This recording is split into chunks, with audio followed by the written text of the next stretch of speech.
Boa noite, irmãos. A paz seja com todos. Que a paz que vem do trono da graça do nosso Deus, ela possa alcançar a sua vida nessa noite, para que através do poder e da graça desse Deus que é maravilhoso, o milagre dele se realize em sua vida. E aonde você está aí agora, na sua casa, viu, no carro, aonde você estiver, que o milagre do Senhor, a obra desse Deus que é maravilhoso, ela se realiza na sua vida para sustentar em graça, para te abençoar, para te fortalecer e conduzir a sua vida nessa noite, no nome do Senhor Jesus. Vamos falar com esse Deus maravilhoso, vamos agradecer a Ele por esse culto que é realizado na presença dEle. Eu te tenho certeza, o Deus Todo-Poderoso vai trazer uma graça especial sobre nós.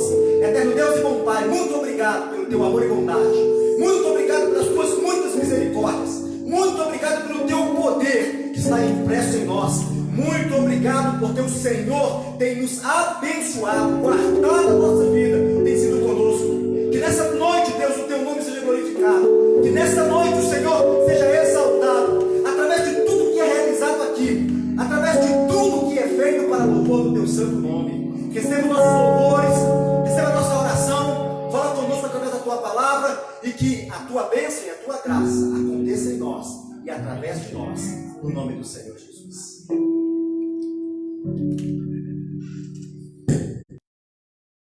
Declarar que o nosso general é Cristo, que nós seguimos os passos dele, amém? Poderoso é o amor.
de louvor e adoração a esse Deus, onde você vai declarar para esse sistema, para esse mundo, que a sua dependência, ela não vem do homem, ela não está naquilo que é material, econômico, financeiro.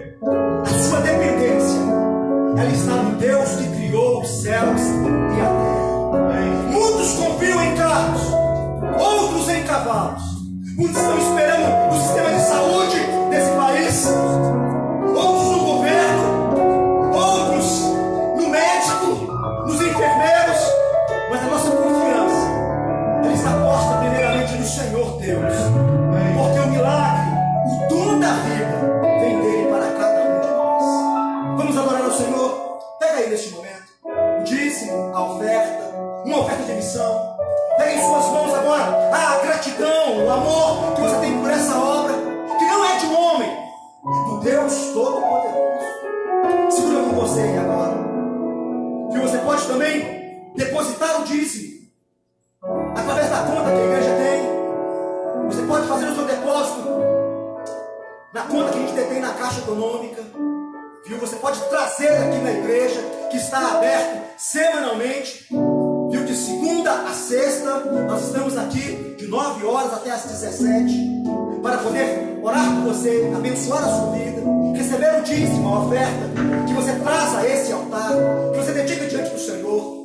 Haja em obediência, em amor, em compreensão a essa palavra. Entenda, o Senhor que você serve é aquele que multiplica a semente, é aquele que abre a porta, é aquele que prospera o seu caminho, é aquele que traz uma graça especial sobre a sua vida. Segure em suas mãos. Você que está aqui, levanta aos céus neste momento. Você que está em casa, feche os seus olhos, vamos falar com o Senhor neste momento. Todo-Poderoso Deus, é o momento de reconhecer a tua grandeza, porque vamos devolver aquilo que pertence ao Senhor, o dízimo. Vamos ofertar a ti, oferecer ao Senhor a nossa gratidão, nosso amor por essa obra. Vamos investir naquele que prega a palavra, oferta de missões, que está posto diante do Senhor. Colocamos diante do Senhor, Deus, não somente, Deus, isso financeiro que trazemos, Deus, o valor que está nesse envelope que temos em nossa mão, mas muito mais do que isso, colocamos diante do Senhor a nossa vida, que temos certeza, o Senhor vai multiplicar, o Senhor vai abençoar, vai conceder graça, vai continuar nos concedendo o favor do Senhor, Deus. E todos nós, nesse tempo, Deus, de uma pandemia, no tempo de enfermidade, Deus, vamos passar por esse deserto, porque sobre nós está a tua bênção. Eu consagro, abençoando cada um dos teus filhos, o dízimo, a oferta, a missão que é consagrada a ti neste momento, Deus, abençoando, Senhor Deus, cada um desses, que em amor, Deus, em amor, consagra na tua presença. No nome do Senhor Jesus, eu os abençoo. No nome do Senhor Jesus.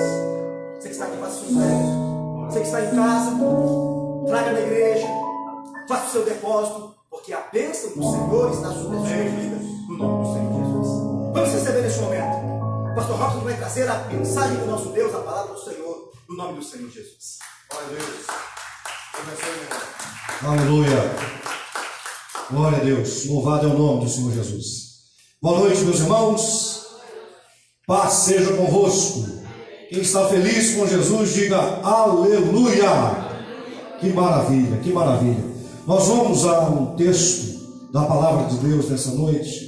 Nós queremos falar hoje, Deus colocou no nosso coração, sobre conversão versus maturidade.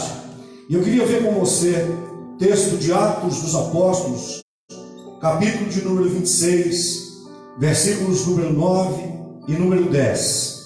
Está escrito assim: eu igualmente estava seguro de que deveria me opor ao nome de Jesus, o Nazareno, e foi exatamente assim que procedi em Jerusalém, havendo eu recebido a autorização dos chefes, dos sacerdotes, atirei muitos santos aos cárceres. Quando eram sentenciados à pena de morte, eu sempre dava meu voto contra eles. Senhor nosso Deus, esta é a sua santa palavra. fala conosco nesta noite, neste culto de quarta-feira, da poderosa corrente das 7 orações. Fala conosco, em nome de Jesus. Amém. Você que está aqui, pode se sentar com a graça que vem de Deus. Eu me lembro quando o pastor Edilson estava consagrando os dízimos e as ofertas aqui. Eu me lembro que nas Escrituras Sagradas, quando é falado a respeito do povo de Israel passando pelo deserto, ali no deserto eles tiveram as maiores provas da abastança de Deus e da prosperidade do Senhor. Nós temos já há muitos anos, louvado é o nome de Jesus, e eu louvo a Deus porque nós temos a oportunidade de pastorear uma igreja que tem cada vez mais amadurecido na presença de Deus. E é exatamente isso, nós podemos confiar em Deus no tempo da dificuldade, nós podemos continuar crendo no Senhor no tempo das maiores crises, porque você veja bem, um vírus, algo microscópico, invisível aos olhos humanos, causando essa dificuldade toda no mundo inteiro. E o mundo, com toda a sua sabedoria, a ciência com toda a sua evolução, não tem ainda, terá uma saída para esse caos, uma saída para essa pandemia, terá. Mas veja bem, a nossa confiança tem que estar em Deus. E a igreja nesse momento ela é muito importante, porque um povo que permanece fiel ao Senhor é um povo que mostra a sua maturidade diante de Deus, e é um povo que lá, em contrapartida, está recebendo os benefícios do Senhor, porque Deus ele é fiel, ele nunca vai deixar de ser fiel. Agora, quando nós nos mantemos fiéis na presença dele, mais ainda nós vamos receber dos seus benefícios. É hora, é momento da igreja orar, da igreja buscar o Senhor, da igreja clamar ao Senhor, para que no céu Deus dê sabedoria para a ciência, para a medicina, para os governantes, para que eles saibam como lidar com toda essa situação. Porque o que nós temos visto, falei isso na quarta-feira passada, citei isso comigo, nós estamos vendo todos os governos deste mundo, todo o poder deste mundo, batendo cabeça para lá e para cá. Mas eu e você, nós não temos que nos admirar disso. Nós não temos, de forma alguma. Se os governos, se a humanidade estivesse curvada aos pés do Senhor, eles não precisariam estar batendo cabeça, porque da mão de Deus vem a saída para toda situação que é difícil. Mas a gente tem que reconhecer quem nós somos. Nós temos que nos humilhar diante do Senhor. Aqui, nesse texto e nessa pregação dessa noite, quando nós lemos esse texto, nós estamos vendo o apóstolo Paulo. E o apóstolo Paulo citando isso aproximadamente quase 3 décadas depois. Lucas está escrevendo Atos dos Apóstolos, e quase 3 décadas depois da ressurreição e da ascensão do Senhor Jesus, Lucas está registrando o que já havia acontecido lá atrás. E quando Lucas registra, ele está registrando aqui a história do apóstolo Paulo, o antigo Saulo de Tarso, famoso perseguidor dos cristãos, e que era um religioso atípico, um religioso muito bem formado, muito bem instruído, um religioso que aprendeu aos pés de Gamaliel, que era um dos maiores mestres da sua época. E ele estava com seu coração, pensando que estava agradando a Deus, servindo a Deus,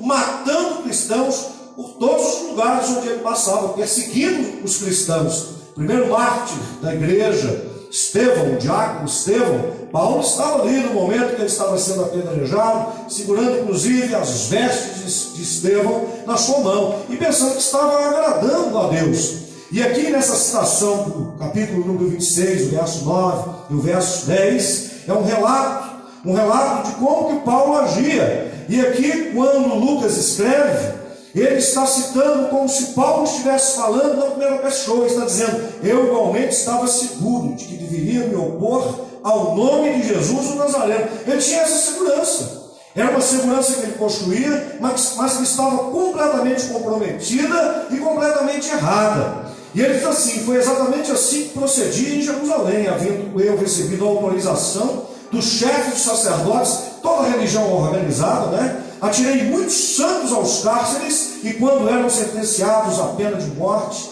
eu sempre dava o meu voto contra eles. Quando a gente para poder pensar nisso, eu me lembro da citação de um dos professores da escola Moody, e que ficou famosa mundialmente falando. E ele diz assim: a conversão de uma alma é o milagre de um momento. A fabricação de um santo é tarefa de uma vida inteira. Eu vou repetir. A conversão de uma alma é o milagre de um momento.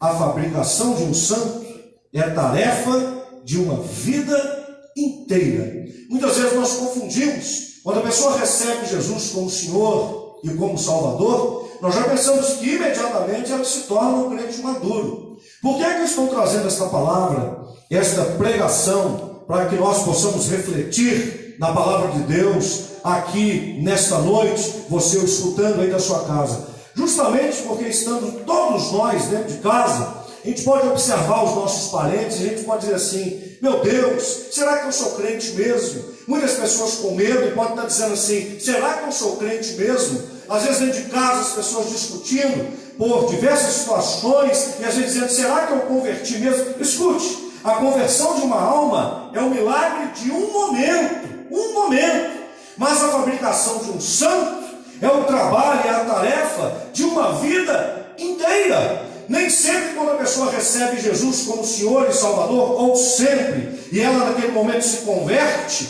não significa que ela se torna madura. Ela inclusive vai trazer consigo a mesma maturidade que ela vem trazendo até então. Tem gente que se converte no meio de uma lamaçal de vida completamente que desagrada a Deus. Mas o que vai acontecer com essa pessoa? Não significa que hoje ela vai receber Jesus como Senhor e Salvador e amanhã ela vai mudar todas as suas atitudes, todo o seu comportamento, todos os seus pensamentos vão estar mudados. Não, não é assim não. É necessário um trabalho de maturidade que vai demorar uma vida inteira. Mas para que isso aconteça, a pessoa precisa permanecer na presença de Deus. E quando a gente para poder pensar nisso, o momento da salvação é apenas o início. Aí na sua casa, repete comigo: o momento, aqui na igreja também, o momento da salvação é apenas o início. Eu pergunto: os discípulos que estavam andando com Jesus, eles eram convertidos?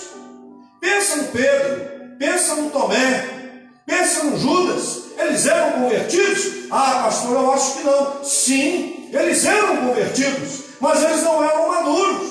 A caminhada com Jesus foi fazendo com que eles amadurecessem. Quando a gente para poder pensar nisso, eles eram incrédulos, eles eram medrosos. Esses discípulos que andaram com Jesus, eles eram brigões, eles eram violentos, eles eram reclamões. Andando com Jesus, eles queriam fazer as coisas na força do seu braço, mesmo ali estando com o Senhor Jesus. Ora, não eram convertidos? Eram convertidos, mas ainda não estavam amadurecidos. Essa tarefa é uma tarefa para a vida inteira. Significa o quê? Tem muita gente às vezes desanimando na caminhada, e desanimando porque não se sente tão maduro quanto gostaria, porque muitas vezes está agindo de uma forma que não gostaria de agir. O próprio apóstolo Paulo, em Romanos, ele vai citar assim, que aquilo que ele quer fazer, ele não consegue fazer, mas aquilo que ele não quer fazer, ele acaba fazendo. Ele está dizendo que o mal que existe nele está fazendo com que ele pratique aquilo que ele sabe que não deve. Mas logo depois, ele mesmo vai dizer, no capítulo 8, no versículo número 1, que todas essas coisas, todo aquele antigo homem, toda aquela antiga atitude, ela ficou para trás. Por quê? Porque ele nasceu de novo em Cristo Jesus. Então nós temos que compreender isso. Agora, veja bem, quando ele fala ao mesmo tempo que ele está tendo uma luta interior entre fazer o bem e não conseguir fazer o bem, e não querer fazer o mal, e praticando aquilo que é o mal, será que ele rapidamente, conforme nós vemos no texto ali do 7:8, será que a mudança aconteceu assim? Da noite para o dia? É claro que não. Foi uma mudança que aconteceu de maneira paulatina. Ela foi acontecendo devagar na vida dele. O apóstolo Paulo, antes de começar o seu ministério, antes de começar a escrever as cartas, antes de começar a abrir as igrejas, passou por muitas dificuldades. E veja que nós podemos chamá-lo de um apóstolo de segunda geração. Ele não fez parte dos discípulos diretos do Senhor Jesus. o selo da aprovação cristã. É uma outra coisa que nós guardamos dentro do nosso coração. Isso acontece ali na casa de Cornélio em relação a Pedro. Deus, ele havia dito a Cornélio, para Cornélio, o Senhor falou com Pedro. Ele teve uma visão, que ele deveria ir na casa de Cornélio. Cornélio não era um judeu, era um gentil, mas ele deveria ir ali, anunciar a palavra do Senhor. Olhe bem, foi dado para ele uma mesa, numa visão, de animais, quadrúpedes, répteis da terra e aves do céu. Versículo 12, do capítulo 10 de Atos. E foi dirigida uma voz: levanta-te, Pedro, mata e come. Mas Pedro disse: de modo nenhum, Senhor, porque nunca comi coisa alguma comum e imunda. Segunda vez me disse a voz: não faças tu comum ao que Deus purificou. E aconteceu isso por 3 vezes. E o vaso tornou a recolher-se ao céu. Por 3 vezes ele teve a mesma visão. E por 3 vezes ele recusou de comer daquilo que estava diante dele, porque ele dizia: isso é impuro. E o Senhor estava dizendo para ele: coma. Ou seja, o Senhor estava abrindo e dizendo: o Evangelho é para todos, é para alcançar todos. Mas ele estava excluindo o Cornélio. Muitas vezes a gente faz isso. O selo da aprovação cristã. Nós pensamos que para as pessoas andarem com Jesus, elas têm que passar pelo selo da nossa aprovação. Nós temos que aprovar. Nós pensamos que somos nós quem dizemos quem é crente e quem não é, quem vai entrar no céu e quem não vai, quem é justo e quem não é justo. Ora, a nós foi dado o privilégio de pregar o Evangelho, de anunciar as boas novas, de ensinar as pessoas o caminho do Senhor, mas decidir quem é e quem não é, decidir quem pode e quem não pode, decidir como é que está o interior das pessoas, essa é uma obra que só Deus, só o Espírito Santo pode fazer. A nós não cabe ficar julgando o outro, a nós cabe abraçá-lo, absorvê-lo, trazê-lo para o seio da igreja. E esse é o momento de todos nós nos fortalecermos. Talvez você está dizendo aí na sua casa: pastor, eu gostaria de ter uma força a mais que eu sinto que tenho. Pastor, eu sinto que eu tenho mais medo do que eu pensava que eu tinha. Pastor, eu sinto que a minha fé não é tão violenta quanto eu pensava que ela era. Ora, então se nesse momento você percebe isso, não desanime, busque mais a Deus, porque você vai chegar lá, você vai crescer, em nome de Jesus. Então não foi assim com os discípulos. Eles não se tornaram servos grandes do Senhor, que alguém diz inclusive que se é servo não pode ser grande, mas vamos dizer servos notáveis do Senhor, ou servos que podem fazer uma grande obra em favor do Senhor, uma grande entrega a favor do Senhor, da noite para o dia. Isso não vai acontecer com ninguém. Terceiro, a maturidade espiritual não é instantânea. Nós vamos ver quando Pedro escreve à igreja que está na Galácia, ele escreve aos Gálatas, quando Paulo escreve para a igreja que está na Galácia, ele cita uma discussão que ele teve com Pedro. Lá no capítulo 2, no versículo 11, está escrito assim: chegando Pedro na Antioquia, lhe resisti na cara, Paulo falando, porque era repreensível, porque antes que alguns tivessem chegado da parte de Tiago, comia com os gentios, mas depois que chegaram, se foi retirando e se apartou deles, temendo os que eram da circuncisão. E outros judeus também dissimulavam com ele, de maneira que até Barnabé se deixou levar pela sua dissimulação. Mas quando vi que não andavam bem e direitamente conforme a verdade do Evangelho, disse a Pedro na presença de todos: se tu, sendo judeu, vives como gentios e não como judeu, por que obrigas os gentios a viverem como judeus? Ou seja, uma discussão feia, acalorada entre Paulo e entre Pedro. E Pedro convertido. Pedro convertido antes de Paulo. Pedro que andou ali do ladinho de Jesus, mas estava tendo um comportamento repreensível. Um comportamento, não um comportamento de uma pessoa, a gente pode dizer isso dentro aqui, convertida. Poderíamos dizer: Pedro então não era convertido. Não, nós não podemos falar dessa forma. Pedro não era amadurecido o suficiente, e tudo isso o ajudou a amadurecer. Olha, nesse momento de grande dificuldade que o mundo inteiro passa, é hora de você olhar para dentro de ti mesmo e ver como é que está a sua fé, e não pensar pelo fato às vezes de você não ter a maturidade que você gostaria, de que você não é convertido. Você sabe que muita gente deixou a fé por causa disso? Muita gente se converteu, mas falou assim: olha, eu não me sinto convertido. Você não tem que se sentir convertido. Quando você entrega a sua vida para o Senhor Jesus e o confessa como Senhor e Salvador, Ele entra dentro do seu coração e se torna o seu Senhor, o seu Salvador, o dono da sua vida. Você se converteu, só que o fato de você ter se convertido não significa que você está maduro, não significa que você amadureceu. A maturidade é a tarefa de uma vida inteira, é o trabalho de uma vida inteira. E você tem que dar tempo para isso acontecer. E tempo na presença de Deus, permanecendo com o Senhor, lendo as Escrituras, caminhando com Deus, dia após dia. Concluindo, Agostinho ele disse assim, a respeito da conversão de Paulo: o cativar violento de uma vontade rebelde. A gente para poder pensar na conversão de Paulo. Paulo era um assassino. Era um assassino. José estima que em Damasco, quando a gente vê a conversão de Paulo em Damasco, ele foi para lá e etc., muitos cristãos estavam saindo dos grandes centros de Jerusalém e indo para cidades mais distantes, justamente com medo de ter a sua fé afugentada, de morrerem. Pois Paulo arrumou uma comitiva bancada pela religião organizada, foi até Damasco. E estima-se, a gente pensa que Paulo foi, já a primeira vez que foi, já aconteceu a sua conversão. Estima-se, segundo Flávio Josefo, que mais de 10.000 judeus cristãos foram mortos em Damasco. Foram mortos por causa da perseguição. Paulo era um assassino, mas vai escrever mais da metade do Novo Testamento sendo usado pelo Senhor. Então, conversão não é sinônimo de maturidade. Conversão é o primeiro passo. Conversão é quando a gente entrega a vida para Jesus e entende que precisa dele, que não há salvação fora dele, que não há relação com Deus sem Cristo. A gente começa a compreender todas essas coisas. Nós precisamos de Jesus para fazer a caminhada cristã. Isso é conversão. Conversão. Agora, a maturidade é, em sabendo isso, a gente começar a subir de degrau de fé em degrau de fé, dia após dia, permanecer firme com o Senhor e confiar que Deus vai nos atender. Deus responde às nossas orações.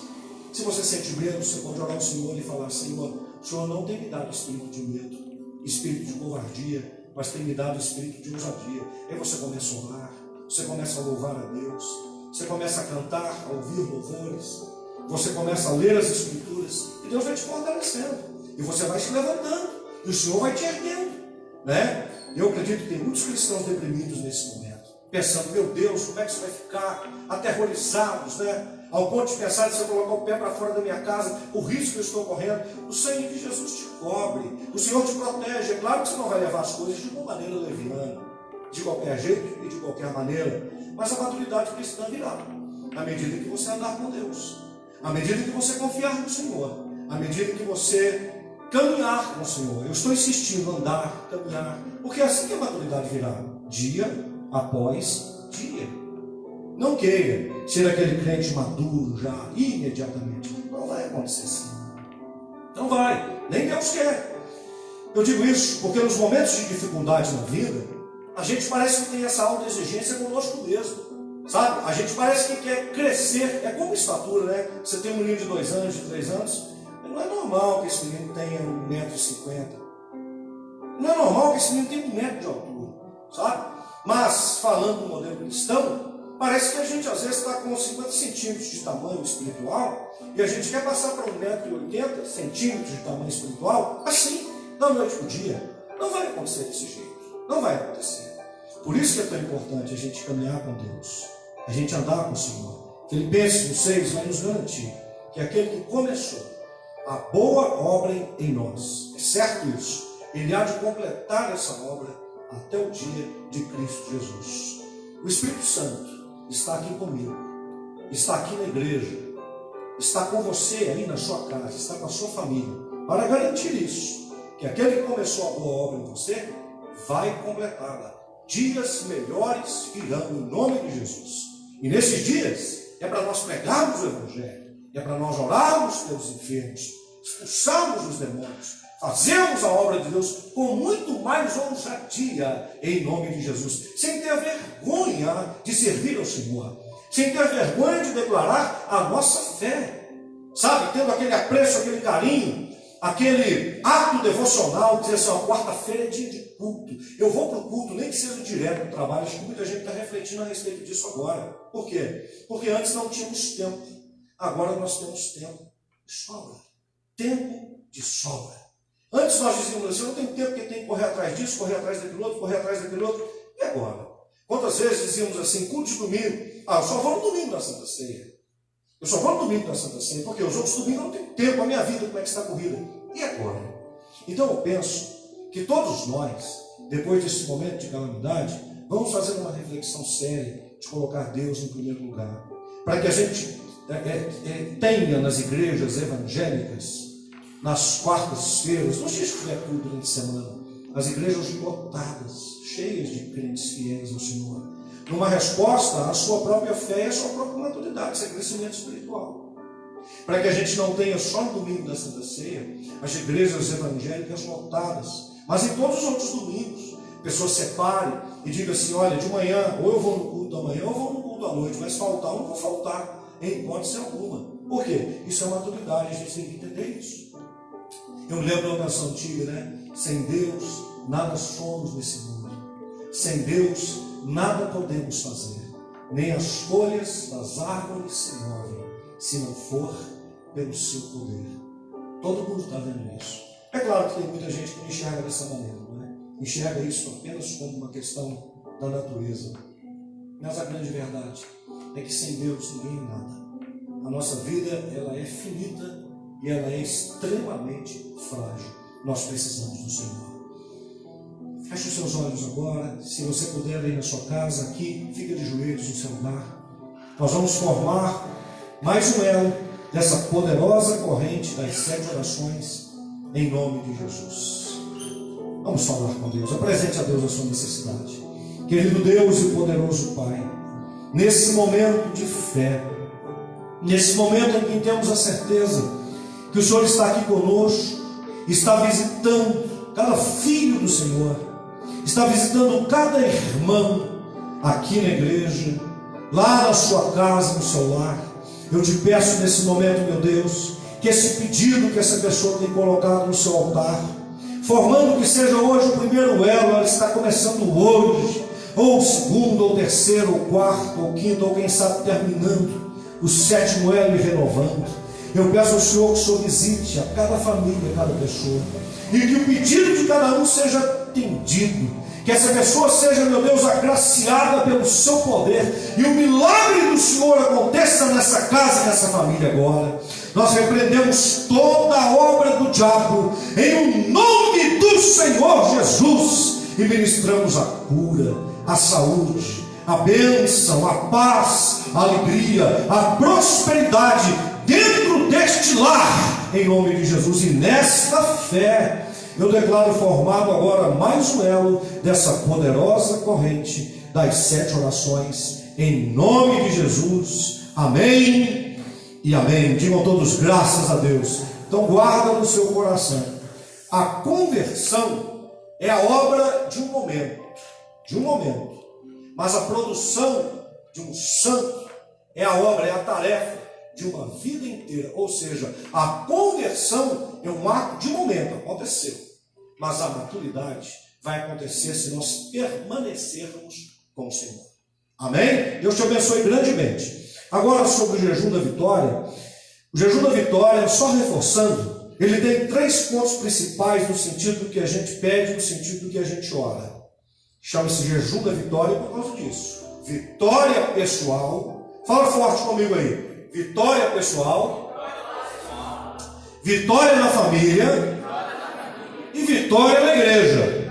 Então, vitória nessas 3 áreas. E nós temos tirado uma comida, uma bebida e um hábito, conforme Daniel, capítulo 10, versículo 3. Daniel também jejuou assim, tendo tirado o vinho, tendo tirado a carne e tendo tirado o se ungir com óleo, não é? Então você também já deve ter tirado 3 coisas do seu cotidiano comum. Dia 26, agora desse mês, nós terminamos o jejum da vitória, e durante o jejum nós estamos orando todos os dias com alvos específicos. O alvo de hoje é orar pelos sonhos, pelos projetos pessoais e pelos projetos familiares. Amanhã nós trazemos o alvo no 4º dia. E hoje nós estamos na leitura de Atos capítulo 3. Você que está nos nossos grupos, e tem gente entrando todos os dias, né? Nas nossas listas de transmissão da igreja, todos os dias às 19 horas eu entro com uma palavra de reflexão, que chama-se Palavra de Fortalecimento, para poder falar com toda a igreja. E é um grupo muito abençoado, você deve permanecer nele. Você deve permanecer nele porque é uma bênção em nome de Jesus. Sobre a ceia, olha, meus irmãos, mais de 30 anos que eu tenho andado com o Senhor, mais de 30 anos, e no ministério também, muito tempo servindo ao Senhor, já pelos 30 anos servindo ao Senhor no pastorado, e eu nunca participei de uma ceia online, e nunca ministrei uma ceia online. Vai ser a primeira vez. Vai ser a primeira vez comigo agora. Como são as coisas, né? Se você perguntar assim, pastor, o senhor está triste com isso? De verdade, estou. Porque eu amo estar na casa do Senhor, reunido com os irmãos, cantando, louvando, celebrando. E eu sei que também você ama e você também está com saudade disso daí. Mas você veja, eu nunca pensei, acho que você também nunca pensou, de estar vivendo um momento como esse. Mas agora, é hora de nós provarmos a nossa fidelidade, até o quanto nós somos cristãos de verdade, de verdade. Porque nós temos um inimigo invisível, um inimigo espiritual. Você não se engane, isso é uma guerra espiritual. E nós precisamos manter a nossa fé. Nós preparamos a ceia para você, tudo muito bem higienizado, copinho da Santa Ceia já lacrado. Nós compramos assim, pão, né? Aquele pão, é um pão, mas ele é tipo biscoito. E tudo isso ensacado, tudo certinho, muito bem preparado, para você a partir de amanhã, às 2 horas da tarde, você pode passar aqui, não precisa vir todas as pessoas da família, cada um pegar a sua Santa Ceia. Uma pessoa da família pode vir e pegar para toda a família. Portanto, se na sua família costumam cear conosco, né? 5 pessoas, marido, mulher e 3 filhos, então você vai pegar 5 Santa Ceia. Vai chegar e o pastor vai entregar para você, você vai levar, vai colocar na geladeira da sua casa, ok? E no domingo, às 9 horas da manhã, nós vamos entrar com o culto da Santa Ceia ao vivo. Vai ser uma grande bênção. E então nós vamos consagrar os elementos, o pão e o vinho, aqui no culto, e vamos cear juntos. Assim, quando eu falar, coma do pão e beba do cálice, aqui no culto, no domingo pela manhã, você vai fazer a mesma coisa aí na sua casa. Então você pode passar aqui pela igreja amanhã, a partir das 14 horas, até às 17 horas. Nós não estamos colocando liberado para poder passar a noite, porque a noite está ficando tudo erro, né? Então é preferível que você venha em um desses horários durante o dia. Você pode vir aqui na sexta-feira, que a propósito estamos na Semana Santa, é sexta-feira da Paixão. Você pode vir aqui na sexta-feira, no horário, aí desde as 8 da manhã até as 5 da tarde, para retirar a Santa Ceia para você e para a sua família. Você pode vir no sábado, das 8 até o meio-dia, e você pode vir no domingo, das 7 da manhã até as 8 da manhã, porque o culto vai ser às 9. Se a gente prolongar muito, não dá tempo de você estar aqui e chegar na sua casa com a ceia. Então, das 7 até as 8. Então, você deve fazer isso, é muito importante. E nesta oportunidade, eu quero convidar a vocês também, para que vocês venham até o altar de Deus e devolvam os dízimos e devolvam as ofertas no altar. No momento que você vier retirar a Santa Ceia, você terá a oportunidade de fazer a consagração do dízimo e da oferta. Se você fizer isso através do depósito bancário, você chega, coloca então o recibo do depósito bancário dentro do envelope, escreve o seu nome, tudo direitinho, vem ao altar e faça a consagração. Isso é uma bênção. Nós estamos falando de prática da vida cristã. Não deixe o diabo roubar a sua prosperidade e tudo que Deus vai fazer na nossa vida, mesmo diante desta crise mundial que está acontecendo. Sejamos fiéis ao Senhor, porque não foi eu quem te comprou. Não foi eu quem morreu por você. Não foi eu quem te transformou em igreja de Jesus. Isso é uma obra do Espírito Santo. Quem fez isso foi o Senhor Jesus.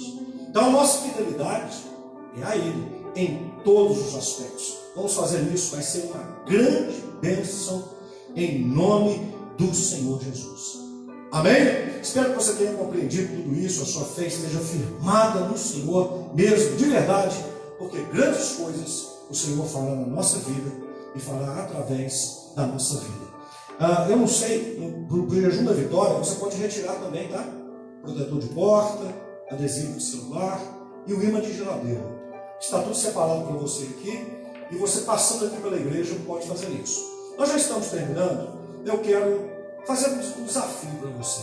Você que não faz parte do grupo de risco, você que não tem doenças crônicas, né? E você que está tendo esse tempo de isolamento na sua casa. A igreja está aberta. Você pode passar aqui durante a semana. Talvez você veja as portas fechadas, mas a igreja está aberta. É só você chamar no interfone, é só você bater lá na porta, porque às vezes o pastor está aqui embaixo. E você pode entrar aqui para dentro, não vai ter contato, o contato vai ser a mais de 2 metros, com toda certeza. A igreja é muito bem higienizada. E você pode chegar até o altar de Deus, se ajoelhar. Você pode ir na poltrona, aonde você costuma se assentar e ajoelhar, ali fazer uma oração, buscar o Senhor, orar pela sua vida, orar pela igreja. Esse é o momento de fé. Então, não tem necessidade de você ficar enclausurado na sua casa, eu digo no sentido de não vir nem por 5 minutos até a igreja, uma vez que você que não faz parte dos grupos de risco, muitas vezes vai ao supermercado, muitas vezes vai ao açougue, muitas vezes vai à farmácia, mas e o lugar onde você congrega? E o lugar onde você congrega? Faça essa reflexão. Amém? Aí na sua casa, levante a sua mão direita, os que estão aqui fiquem de pé, levante a sua mão direita. Vamos agradecer ao Senhor por essa noite. Querido Pai Celestial, muito obrigado por esse culto tão maravilhoso que nós estamos prestando ao Senhor, com o nosso coração cheio de fé e cheio sim de alegria do Senhor, porque o Senhor é a nossa alegria. Agora que nós nos despedimos, leva-nos em paz. Aqueles que estão em casa, mantenha-os em paz e cobertos com o sangue do Cordeiro. E que o grande amor de Deus o Pai, a graça de Jesus o Filho e a comunhão com o Espírito Santo seja com todo o povo de Deus hoje e sempre, no nome de Jesus. Amém. Beijo no seu coração, muita saudade, que Deus te abençoe tremendamente. Até domingo no culto online, até amanhã às 19 horas, e fique atento lá no grupo, muita coisa boa a gente está postando lá. Deus te abençoe.